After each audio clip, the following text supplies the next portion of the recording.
नमस्कार दोस्तों, आप सभी का आपके अपने YouTube चैनल पर स्वागत है। जैसा कि आपको पता है कि आपके अपने YouTube चैनल पर उत्तर प्रदेश विशेष जो कि शून्य से शिखर तक, यानी कि आपको कुछ नहीं आता है, आप बिल्कुल ध्यान से लगा कर सुनिए, आपको सब कुछ आने लगेगा। ये एक ऐसी क्लास प्रारंभ हो गई है जो कि बेहद इम्पोर्टेंट है, चाहे वो आप जूनियर असिस्टेंट के हमारे मित्र हो, चाहे वो ग्राम विकास अधिकारी हो या आने वाली वैकेंसी लेखपाल हो, इलाहाबाद हाई कोर्ट हो, जो भी अन्य एग्जाम जिसमें यूपी जीके लिखा हो, 15 प्रश्न 20 प्रश्न, वो सारी चीजें इस क्लास के माध्यम से आपको बताई जाएंगी। और इस क्लास की खास बात यह है कि आपको मैप के आधार पर बेहतरीन चीजें आपको पढ़ाई जाएंगी, यानी कि मैपिंग के आधार पर आपको सारी चीजें बेहतरीन तरीके से समझाई जाएंगी। उससे पहले अगर आप चैनल पर नए हैं तो चैनल को सब्सक्राइब कर लीजिए और अपने मित्रों के साथ शेयर कर दीजिए। जब सब्सक्राइब कर लेंगे तो चैनल की प्लेलिस्ट में जाएंगे, उत्तर प्रदेश विशेष के नाम से प्लेलिस्ट बनी है, वहाँ 2 क्लासें अपलोड हो चुकी हैं, आप उनको जरूर जाकर देखिएगा। उसमें जो बेसिक जानकारी है वो बताई गई है। आज से हम लोग अलग एक शुरू करेंगे जो कि आपको मैंने बताया, उत्तर प्रदेश विशेष शून्य से शिखर तक।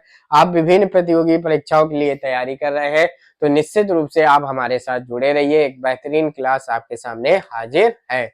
सबसे पहले ये देखिए, उत्तर प्रदेश का मैप है, आपको बेहतरीन अच्छे तरीके से दिख रहा होगा। अगर नहीं दिख रहा है तो आपसे एक रिक्वेस्ट है, आप एक मैप जरूर ले लीजिए। मैप कैसे लेंगे, आप मोबाइल से डाउनलोड कर लीजिए, उसका प्रिंट आउट निकलवा लीजिए, फिर उसकी 2-4-10 जीरोक्स करवा लीजिए। मैप बहुत इंपॉर्टेंट है और अगर एक बार दिमाग में मैप बैठ गया तो इससे बेहतरीन चीजें कुछ नहीं हो सकती हैं। जैसे ये हमारा सहारनपुर है, मैं आपको रिवाइज करवा दूं, ये हमारा सबसे कौन सा है, ये हमारा उत्तरी जिला है। अगर उत्तर प्रदेश का उत्तरी जिला पूछा जाए तो सहारनपुर है। अगर दक्षिणी जिला पूछा जाए तो वो कौन सा है, वो है सोनभद्र है। अगर आपसे पूर्वी जिला पूछा जाए तो वो आपका बलिया है। पूर्वी जिला वो आपका कौन सा है, वो आपका बलिया है। अगर आपसे पूछा जाए पश्चिमी जिला कौन सा है तो वो आपका शामली है। ठीक है, इतनी चीजें मैंने आपको पहली और दूसरी क्लास में बता चुके हैं। जैसे यहाँ पर कौन सा हमारा पड़ोसी राज्य है तो वो है हिमाचल प्रदेश। यहाँ पर कौन सा है, यहाँ पर उत्तराखंड है। यहाँ पर हमारा पड़ोसी एक देश है, वो कौन सा है, नेपाल है। यहाँ पर हमारा पड़ोसी जो हमारा जो राज्य है वो बिहार है। यहाँ पर कौन सा, तो ध्यान रखिएगा, यहाँ पर झारखंड है। यहाँ पर कौन सा, यहाँ पर हमारा छत्तीसगढ़ है। ठीक है ना। और यहाँ से लेकर यहाँ तक हमारा पड़ोसी जो कौन है वो है मध्य प्रदेश है, एमपी है। यहाँ से आगरा मथुरा हमारा राजस्थान है, ध्यान रखिएगा। ये सारी चीजें मैं आपको करवा चुका हूँ, इसीलिए जल्दी कर। यहाँ पर बीच में यहाँ पर कौन सा है, यहाँ पर दिल्ली है। और यहाँ से लेकर यहाँ तक कौन सा है, वह है हरियाणा। ठीक है। जैसे हिमाचल प्रदेश से 1 लगता है, सहारनपुर, यूके से 7 लगता है, नेपाल से 7 लगता है, बिहार से 7 लगता है, झारखंड से 1, छत्तीसगढ़ से 1, एमपी से 11, राजस्थान से 2। ये बहुत इंपॉर्टेंट है, मैं हर बार जोड़ दे के कह रहा हूँ। कौन कौन से, आगरा मथुरा। हरियाणा से 6 लगता है। ये इसका मैंने लॉजिक बताया था कि दिल्ली में एक गाजियाबाद है, वो गाजियाबाद नहीं टच होता है, वो गाजियाबाद पूरा दिल्ली से ही घिरा है, तो वही एक जाके कम हो जाता है। ये एक याद करने का तरीका, बाकी कोई इसमें फैक्ट नहीं है। तो दिल्ली से दूर होते हैं गाजियाबाद और गौतम बुद्ध नगर। तो ये सारी चीजें मैं आपको पहली और दूसरी क्लास में बेहतरीन तरीके से आप करवा चुका हूँ। अगर आपने नहीं देखी है तो आप प्लीज जाए, मैप पे आधारित है, आप उन सारी चीजों को देखे जाके। ठीक है, आगे बढ़ते हैं। आगे हमारा क्या है, आगे आज की क्लास है। पिछली क्लास में मैंने भौतिक संरचना के बारे में कुछ एक्सप्लेन किया था, अक्षांशीय विस्तार हो चाहे उसका देशांतरी विस्तार हो, वो मैंने व्यक्त किया था सारी चीजें। अब उसी भौतिक संरचना को थोड़ा सा रिवीजन और थोड़ा सा उसके आगे एक्सप्लेन करने का टाइम आ गया है। जैसे मैंने ये बता रखा था, उत्तर प्रदेश का कुल भौगोलिक क्षेत्रफल कितना है, 2,40,928 वर्ग किलोमीटर है। वहीं पे भारत का बात किया जाए तो भारत का कितना है, तो ध्यान रखिएगा 32,87,263 वर्ग किलोमीटर है। ये हमारा भारत का है। अब उसका परसेंटेज निकाला जाए कि भारत के हिसाब से उत्तर प्रदेश कितने प्रतिशत पर भौगोलिक क्षेत्रफल पे है, तो वह प्रतिशत है 7.33। कितना है, 7.33 है। इस क्लास का नाम ही है शून्य से शिखर तक, यानी आपको शून्य वाली चीजें भी मिलेंगी और जो बेहतरीन वाली चीजें हैं वो भी आपको मिलेंगी। अभी आप देखना आगे की स्लाइड कितनी गजब गजब की है। मैप के आधार पर पूरी भौतिक संरचना आपको उत्तर प्रदेश की बताएंगे। अगर अच्छी लगे तो मित्रों के साथ जरूर शेयर करना। क्षेत्रफल की दृष्टि से उत्तर प्रदेश का भारत में चौथा स्थान है। ठीक है, शुरुआत के कौन से तीन है, तो उत्तर प्रदेश है, मध्य प्रदेश है, महाराष्ट्र है, उसके बाद उत्तर प्रदेश नाम आता है। सॉरी, राजस्थान है, मैंने गलत बोल दिया, सॉरी, राजस्थान, फिर मध्य प्रदेश, फिर महाराष्ट्र, फिर उत्तर प्रदेश। तो ये चौथे स्थान पे आता है क्षेत्रफल की दृष्टि से। कौन कौन सा, राजस्थान हो गया, मध्य प्रदेश हो गया, महाराष्ट्र हो गया, फिर उत्तर प्रदेश का नंबर आता है। और कितना परसेंट है, 7.33% है। भूगर्भिक दृष्टि से उत्तर प्रदेश प्राचीन गोंडवाना लैंड का भाग है। बस यही पूछा जाता है कि उत्तर प्रदेश किसका भाग है, तो आपको बताना है गोंडवाना लैंड का भाग है। चलिए आगे चलते हैं, देख लीजिए सारी चीजें आपको अच्छे से समझ आ गई होंगी। आगे उत्तर प्रदेश के भौगोलिक क्षेत्र, ठीक है ना, तो ध्यान रखिएगा, ये कॉन्सेप्ट बहुत अच्छा है। तो उत्तर प्रदेश के 4 भौगोलिक क्षेत्रों में बांटा गया। कितने, 4 भौगोलिक क्षेत्रों में बांटा गया। ये इसका विभाजन किया गया है। किसी भी देश का, चाहे आप भारत देश का भौतिक विभाजन करेंगे, चाहे आप उत्तर प्रदेश का भौतिक विभाजन करेंगे, हम लोग पढ़ कौन सा रहे, उत्तर प्रदेश पढ़ रहे, तो इसका भौतिक विभाजन के बारे में समझते हैं कि किस आधार पर भौतिक विभाजन बांटा गया है। देखिए, मैं वही चीज यहाँ पे कहूंगा, कई जगह 3 प्रकार से लिखा है, लेकिन मैं आपको 4 प्रकार से बताऊंगा कि उत्तर प्रदेश को 4 भौगोलिक भागों में विभाजित किया गया है। ठीक है ना, वो 4 कौन कौन से मैं मैप के आधार पे भी बताऊंगा। ठीक है, सबसे पहले शिवालिक तलहटी क्षेत्र, यानी कि शिवालिक ये है, जैसे मान लीजिए, तो इसका तलहटी क्षेत्र यानी कि नीचे वाला क्षेत्र। फिर भाबर व एवं तराई का क्षेत्र, ठीक है, गंगा का मैदान, और फिर दक्षिण का पठारी एवं पहाड़ी क्षेत्र। तो उत्तर प्रदेश को 4 भौगोलिक क्षेत्र में बांटा गया है। कौन कौन से हैं, शिवालिक का तलहटी क्षेत्र, भाबर एवं तराई का क्षेत्र, गंगा का मैदान, और दक्षिण का पठारी एवं पहाड़ी क्षेत्र। हम लोग क्लास को ज्यादा बड़ी ना करते हुए हम लोग ये 2 चीजें पढ़ेंगे, आज आराम से पढ़ेंगे, समझते हुए पढ़ेंगे, क्योंकि जब आप चीजों को समझ लेते हैं तो आपको सारी चीजें बेहतरीन तरीके से आपको अच्छी लगने लगती हैं, आपका पढ़ने में मन लगने लगता है। तो आज हम लोग चर्चा करेंगे शिवालिक और भाबर एवं तराई क्षेत्र के बारे में। उससे पहले हम लोग ये चारों क्षेत्रों को मैंने बताया मैप के आधार पर जानेंगे। मैप क्या कहता है कि मैंने 4 क्षेत्र बता दिए, अब वो कौन कौन से 4 क्षेत्र हैं ये आपका देखिए, ये आपके सामने बेहतरीन मैप दिया गया है। आप इसके आधार पर आप चीजों को समझिए। क्या दिया गया है, उत्तर प्रदेश के 4 भौगोलिक क्षेत्र, ये मैंने बताया कौन कौन से, शिवालिक तलहटी क्षेत्र, भावर एवं तराई क्षेत्र, गंगा का मैदान, और दक्षिण का पहाड़ी एवं पठारी क्षेत्र, ये मैंने आपको बताया। अब देखिए शिवालिक क्षेत्र, ये जैसे पहाड़ है, तो यहाँ पर जो तलहटी क्षेत्र है वो कहता है, जैसे सबसे नीचे तो अपना कौन सा है, सबसे नीचे तो हमारी जो ऊपर हिमालय है, मध्य हिमालय है, ट्रांस हिमालय है, तो सबसे नीचे जो हमारी पहाड़ी है वो कौन सी है, वो शिवालिक पहाड़ी है। ठीक है ना, तो शिवालिक का तलहटी क्षेत्र एक एक जगह से टच करता है, ये कौन सा एरिया है, अब मैंने मैप के द्वारा बता रखा है, यह है सहारनपुर क्षेत्र। कौन सा है, सहारनपुर क्षेत्र है। ठीक है, तो इसमें थोड़ा सा इसका शिवालिक का तलहटी क्षेत्र यहाँ पर टच करता है। तो ठीक है, जब तो ये टच करता है तो ये कौन सा हो गया, एक ये भी हो गया। इसीलिए किताबों में कई जगह 3 भाग लिखा है, मैं आपको मैप के माध्यम से बता रहा हूँ। फिर मैंने चर्चा की, एक तो ये हो गया, फिर मैंने चर्चा की भावर एवं तराई क्षेत्र। ये जो उत्तर प्रदेश का जो ऊपर वाला एरिया है, जो कि उत्तराखंड नेपाल से लगता हुआ जो क्षेत्र है, ये वाला क्षेत्र कहलाता है। ठीक है, ये सहारनपुर से किनारे किनारे किनारे किनारे हम लोग ले लेंगे, ये पूरा एरिया भावर एवं तराई क्षेत्र कहलाता है। फिर ये बीच में बहुत सा ये मैदान टाइप का आ जाता है, ये क्या कहलाता है, ये गंगा मैदान कहलाता है। ठीक है, आप चीजों को ध्यान से सुनिएगा, ध्यान से समझिएगा, मैप है, एक बार समझ गए तो सारी चीजें आपको क्लियर हो जाएंगी। फिर आता है दक्षिण का पहाड़ी एवं पठारी क्षेत्र, जो कि ये दक्षिण का पहाड़ी एवं पठारी क्षेत्र, ये वाला एरिया है, जो कि ये साइड कौन सा पड़ता है, तो ध्यान रखिएगा, ये वाला एरिया हमारा ललितपुर का है। ठीक है ना, विंध्याचल का पर्वत श्रेणी है, और ये वाला ये जो हमारा एरिया है ये पड़ता है सोनभद्र का। किसका पड़ता है, सोनभद्र का। और सोनभद्र में कौन सी पहाड़ी है, कैमूर की पर्वत श्रृंखला है। ठीक है, यानी कि ये विंध्याचल श्रेणी से लेकर पूरा का पूरा कैमूर पर्वत तक का ये दक्षिण का पहाड़ी पठारी क्षेत्र कहलाता है। इसी को हम लोग बुंदेलखंड का पहाड़ कह देते हैं। यहाँ पर आते आते सोनभद्र तक आते आते इसको बघेलखंड का भी पठार कह देते हैं।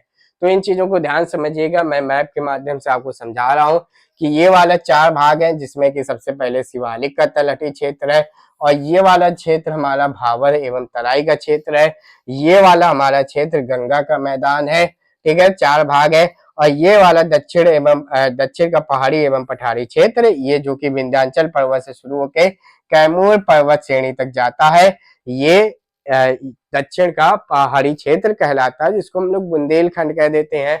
और सोनभद्र तक आते आते हम लोग इसको बघेलखंड का कह देते हैं। उम्मीद आपको ये 4 जो इसके उत्तर प्रदेश के भौगोलिक क्षेत्र हैं, अब आपको ये समझ आ गए होंगे कि ये 4 क्षेत्र क्यों कहे जाते हैं। अच्छी अच्छी किताबों में ये 3 क्षेत्र लिखे हैं, ये वाला एरिया नहीं लिखा है, इसी को भावर एवं तराई क्षेत्र कह देते हैं। ऐसा नहीं है, आप चीजों को अच्छे से समझें। ठीक है, चलिए आगे बढ़ते हैं। आगे मैंने बताया कि आपको आज 2 चीजें पढ़ाएंगे, एक तो शिवालिक का, एक तो आपको हम पढ़ाएंगे भावर एवं तराई क्षेत्र के बारे में पढ़ाएंगे, और 2 चीजों की चर्चा हम लोग अगली क्लास में करेंगे। सबसे पहले वही बताया कि शिवालिक का तलहटी क्षेत्र सहारनपुर, मैंने मैप के माध्यम से पहले बताया कि ये सहारनपुर उत्तर प्रदेश का सबसे उत्तरी जिला है, ये आपको पता है। ठीक है, इसके उत्तरी और उत्तर पूर्वी क्षेत्र में शिवालिक पहाड़ियां स्थित है। यानी कि जब आप सहारनपुर जाते हैं तो वहां पे आपको पहाड़ियों के दर्शन होते हैं। जब वो पहाड़ियों के दर्शन होते हैं, वो शिवालिक के तलहटी क्षेत्र है। सबसे पहले तो हिमालय आ जाते हैं, हिमालय, ट्रांस हिमालय आ जाता है, मध्य हिमालय आ जाता है, फिर सबसे नीचे शिवालिक क्षेत्र आता है, जो कि कौन सा है, शिवालिक क्षेत्र का, वो भी तलहटी क्षेत्र, वहां पे पहाड़ियां दिखाई देती हैं। तो वही चीज यहाँ पे कह रहा है कि इसके उत्तरी भाग और उत्तर पूर्वी क्षेत्र में शिवालिक पहाड़ियां स्थित है। यह पहाड़ियां उत्तर प्रदेश एवं उत्तराखंड के बीच सीमा का निर्धारण करती हैं। अब यही सबसे बड़ा प्रश्न पूछ लिया जाएगा, कौन सा प्रश्न, कि उत्तर प्रदेश और उत्तराखंड के बीच सीमा का निर्धारण कौन करता है। तो वो तो आप बताएंगे, आपने जब 3 भाग पढ़े हैं, जब आपने ये वाला भाग ही नहीं पढ़ा तो आप कैसे आंसर बता पाएंगे। तो अब आपको ये आंसर बताना है कि शिवालिक का तलहटी क्षेत्र उत्तर प्रदेश और उत्तराखंड के बीच सीमा का निर्धारण करता है।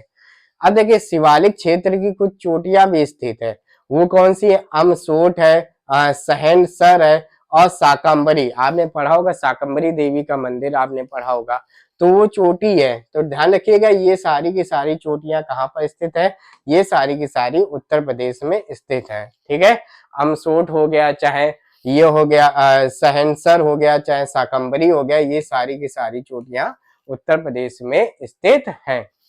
ठीक है, मोहंड दर्रा उत्तराखंड का द्वार कहा जाता है, यानी कि यहाँ से उत्तराखंड में प्रवेश किया जाता है। जैसे इस प्रकार से पहाड़ियां बनी है, तो यहाँ से बीच से गाड़ियां जाएंगी, तो ये जो बीच में जगह होती है, इसको कहा जाता है दर्रा। ठीक है ना, तो उत्तराखंड प्रवेश करने के लिए भी आपको दर्रा की जरूरत होगी, वो कौन सा है, वो है मोहंड दर्रा, इसको उत्तराखंड का द्वार कहा जाता है। तो ये आपको फैक्ट, ये जैसे यहाँ पे इतना फैक्ट आपको समझ आ गया होगा, ये समझ आ गया होगा। अब ये सारी चीजों को अगर नहीं समझ आ रहा है तो थोड़ा सा आप लिख लीजिए, ठीक है ना, ताकि आप आगे चल के भूले नहीं। अब आता है दूसरा, भावर एवं तराई क्षेत्र। मैप के आधार पर देखिए, ये वाले क्षेत्र की बात कर रहे हैं, ये वाले क्षेत्र की हम लोग चर्चा कर चुके हैं। अब इस वाले क्षेत्र की वो हम लोग बढ़ रहे हैं, जो कि कौन सा है, भावर एवं तराई का क्षेत्र है। इसके बारे में हम लोग चर्चा करने जा रहे हैं। अब देखिए इसमें क्या लिखा हुआ है, सबसे पहले देखिए भावर एवं तराई का क्षेत्र।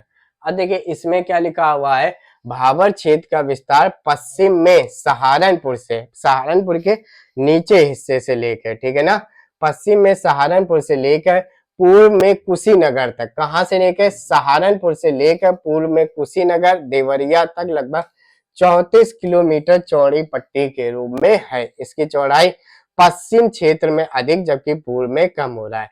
जैसे आपको ये पता है, ये वाला कौन सा, ये पूर्व है, ये कौन सा है, तो ध्यान रखिएगा ये पश्चिम है। वो चीज इस प्रकार से जा रही है, तो इस प्रकार से वो कह रहा है, ठीक है ना, जैसे इस प्रकार से जा रही, ठीक है, तो वो कह रहा है कि यहाँ की चौड़ाई क्या है, ज्यादा है, और यहाँ की चौड़ाई क्या है, कम है। तो वही ध्यान रखना है। सबसे बड़ी चीज आपको ध्यान रखना है, सहारनपुर से लेकर कुशीनगर या देवरिया तक ये क्षेत्र फैला हुआ है। ठीक है।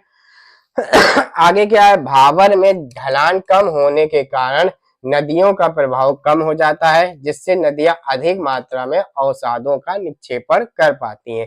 देखिए होता क्या है, जब नदियां पहाड़ियों से गिरती हैं तो नदियां ऐसे अंदर चली जाती हैं और फिर बाहर निकलती हैं। जो ये अंदर जाती हैं इनको कहा जाता है भाबर। तो यहाँ पे पता ही नहीं चलता कि नदियां हैं कि नहीं है। तो वही चीज यहाँ पे लिखा है कि भाबर क्षेत्र में ढलान कम होने के कारण नदियों का प्रभाव कम हो जाता है। जब गिरती हैं तो नीचे घुस जाती हैं, जब घुस जाती हैं तो वह अधिक मात्रा में अवसादों का निक्षेपण कर पाती हैं। वही चीज यहाँ पर लिखा है। जब ये बाहर निकल आती हैं तो इस क्षेत्र को हम लोग क्या कह देते हैं, इस क्षेत्र को हम लोग तराई क्षेत्र कह देते हैं। नदियां जलोढ़ पंख और जलोढ़ शंकु आदि भू आकृतियों का निर्माण करती हैं। आपने पंख देखा होगा, ठीक है, तो बहुत ज्यादा अवसाद हो जाते हैं तो क्या कहते हैं, इस प्रकार से डिजाइन वो बना देते हैं जिससे दूर से देखने में पंख ऐसा लगता है या शंकु ऐसा लगता है। ठीक है, तो यही ध्यान रखिएगा, नदियां जलोढ़ पंख और शंकु आदि की भू आकृतियों का निर्माण भी यहीं पर करती हैं। भावर में छोटी नदी नाले भूमिगत हो जाते हैं। वही चीज देखिए, जो चीज मैंने बताई है कि जैसे नदी गिरती है तो कुछ नदी क्या होती है, नीचे चली जाती है और फिर नीचे जाके वो आगे बाहर निकलती है। जब वो नीचे जाती है इसी क्षेत्र को हम लोग भावर कहते हैं। यहीं पर वो क्या करती है, जो अधिक मात्रा में अवसाद होते हैं जिसको सेडिमेंट्स कहा जाता है, वो इकट्ठा करती है और इन्हीं में निक्षेपण करती है। वही यहाँ पे लिखा है कि भावर क्षेत्र में छोटे नदी नाले भूमिगत हो जाते हैं जो आगे जाकर पुनः प्रकट हो जाते हैं। तो जब आगे जाकर प्रकट हो जाएंगे इसी को हम लोग क्या कहेंगे, तराई क्षेत्र कहेंगे। बहुत सरल भाषा में देखिए आपसे भाबर और तराई की परिभाषा पूछी जाए तो बिल्कुल सिंपल शब्दों में समझाइएगा। जब नदियां पहाड़ियों से गिरती हैं तो कुछ समय के लिए अंदर चली जाती हैं, जब वो दिखाई नहीं देती हैं तो उस क्षेत्र को भाबर कहा जाता है। जब वो आगे चल के बाहर निकल आती है तो उस क्षेत्र को तराई कहा जाता है। और जब यही इकट्ठा कर लेती है तो आगे जाके यहाँ पे निकलती है, यहाँ पे पंख नुमा बना देती है, कहीं शंख नुमा बना देती है इस तरीके से। तो इसी क्षेत्र को यही यहाँ पे लिखा है कि नदियां जलोढ़ पंख और जलोढ़ शंकु आदि भू आकृतियों का निर्माण करती हैं। बहुत अच्छे से समझाने का आपको सारी चीजों का प्रयास कर रहे हैं। ठीक है, आगे क्या है, देखिए आगे क्या है, आगे लिखा है भावर क्षेत्र के दक्षिण में तराई क्षेत्र पाया जाता है। ठीक है ना, भावर क्षेत्र के दक्षिण में तराई क्षेत्र पाया जाता है। यह नमी युक्त दलदली अवसादी मृदा से निर्मित है। वर्षा अधिक होने के कारण इस क्षेत्र में दलदली मैदान, लंबी घास, विविध प्रकार के वन्य जीव पाए जाते हैं।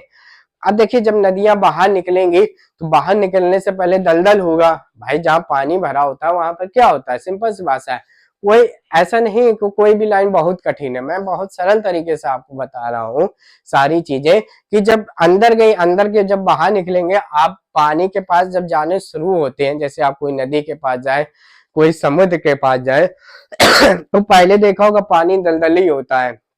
पैर रखते होंगे दलदल, अरे पानी है, दलदल है, घुस रहा है पैर, क्यों, इससे ये पता चलता है आगे पानी निकल रहा है। वही चीज यहाँ पर लिखी, कोई कठिन थोड़ी ना लिखा है कि दक्षिण में तराई क्षेत्र पाया जाता है, नमी युक्त होता है। पता ही है भैया, जब आगे नदी निकल रही तो नमी युक्त होगा, दलदली होगा। जब दलदली होगा तो वहां घास ही निकल आएगी।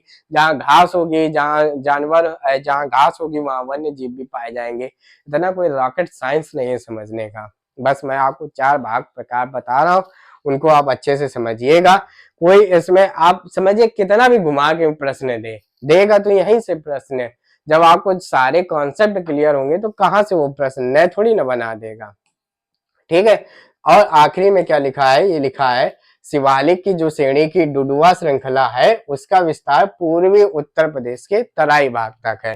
ठीक है ना, डुडुआ का विस्तार शिवालिक क्षेत्र में, ठीक है ना, वो यहाँ पे बता रहा है कि पूर्वी क्षेत्र तक, यहाँ पे जो ऊपर ऊपर पहाड़ियां दिखती हैं, जो नेपाल के नीचे नीचे दिखती हैं यहाँ पर पहाड़ियां, तो वो पहाड़ियों जो डुडुआ श्रृंखला कहा जाता है शिवालिक की, इसको यहाँ पर क्या कहा जाता है, डुडुआ श्रृंखला कहा जाता है। ठीक है, तो ये हमारे जो आज के 2 डिस्कशन थे, कौन से, शिवालिक का तलहटी क्षेत्र, भावर एवं तराई क्षेत्र, ये आपको एकदम बेहतरीन तरीके से समझाने का प्रयास किया है। इससे कठिन नहीं पूछेगा वो। ठीक है। इससे कठिन क्या पूछ सकता है, जब मैंने आपको दोनों चीजों की, भाबर की, तराई की, शिवालिक की, तलहटी, सारी आपको डेफिनेशन सहित अच्छे से समझा दिया है, क्या इससे भी वो कठिन पूछ सकता है? ठीक है ना।